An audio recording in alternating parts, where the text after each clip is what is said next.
Trump's life, the former First Lady opened up about the terrifying moments that changed her family. If you really think about it, the July 13 was a miracle, like that much, and he could not be with us.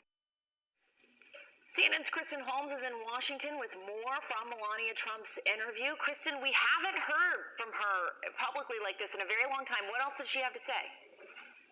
Jessica, we've almost never heard from her very publicly like this, particularly this campaign cycle. She's never on the trail with Donald Trump. She doesn't make any public appearances. And here she is sitting down for this interview because she is promoting her new book. Now, there were a couple of notable moments I want to point out, one of them being she went into detail about learning about both of the assassination attempts on her husband, saying she learned about it from the news, particularly talking about what happened in Butler, Pennsylvania, saying she really didn't know what had happened, if he was dead or alive, that she just hit the ground there and he was waiting for more information, essentially like all of us were at that time.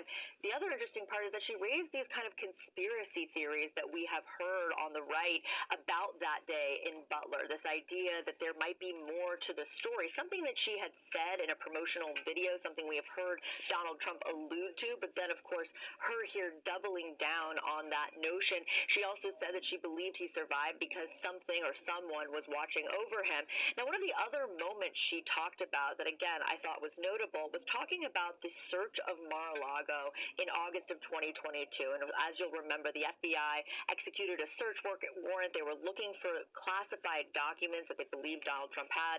Obviously, we know how that worked out. He did have those documents. Here's what she said about that. It made me angry. Yes, invasion of privacy. And the way it was done I was really surprised. Some person, I don't even know who or how many people, they went through my stuff. Now, of course, as we know, the Department of Justice had tried to negotiate with Trump and his legal team to get those documents before they executed the search warrant, but still interesting to hear her perspective there. The other part of this is that so much of it was political. She was talking about Donald Trump's campaign, talking about the fact that she thought he should be president again, talking about his administration's record on the economy, things we don't generally hear from her. When asked why she decided to speak out now, why she wrote this book, she said essentially that she wanted to tell the truth, that there was a lot of misinformation and falsehoods out there about